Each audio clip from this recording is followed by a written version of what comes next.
Bonjour à toutes et à tous, je suis Benjamin Ingelard et je suis avocat. Aujourd'hui, je vais aborder avec vous la problématique du harcèlement moral dans la fonction publique et notamment la question de sa preuve. Comment prouver le harcèlement moral?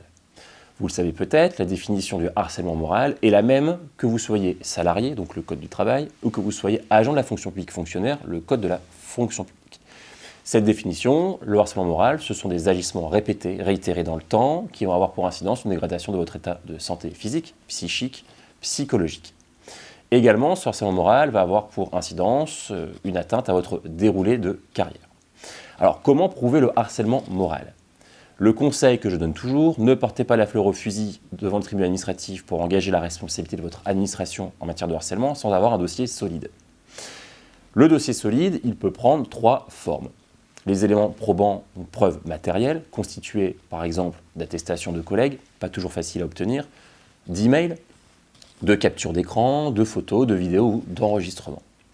Également, vous pouvez compléter ces éléments de preuve par des éléments médicaux, par exemple des prescriptions médicales, des arrêts de travail ou des comptes rendus, par exemple médicaux, faits par votre médecin traitant ou un psychologue ou un psychiatre qui vont démontrer, c'est très important, l'existence de ce qu'on appelle un trouble anxio-dépressif en lien avec le travail. Dernier élément, la reine des preuves en matière de harcèlement moral, c'est ce qu'on appelle l'imputabilité. L'imputabilité, c'est quoi? C'est de demander au conseil médical de reconnaître explicitement qu'il existe un lien de causalité manifeste entre la dégradation de votre état de santé et un fait générateur qui est le comportement de votre administration. Vous l'aurez compris, l'imputabilité, c'est faire le lien entre une faute de l'administration et un comportement nocif, toxique, et la dégradation de votre état de santé. Une fois que vous avez réuni l'ensemble de ces preuves, eh bien, vous avez prouvé l'existence d'un harcèlement moral, et donc vous pouvez mettre en place une action indemnitaire devant le tribunal administratif pour engager la responsabilité de votre administration.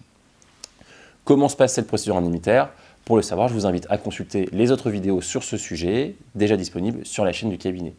Je vous dis à très bientôt, n'hésitez pas à me contacter par mail, par téléphone, ou si vous avez besoin de plus en plus d'informations, à consulter le site internet du cabinet. À très bientôt.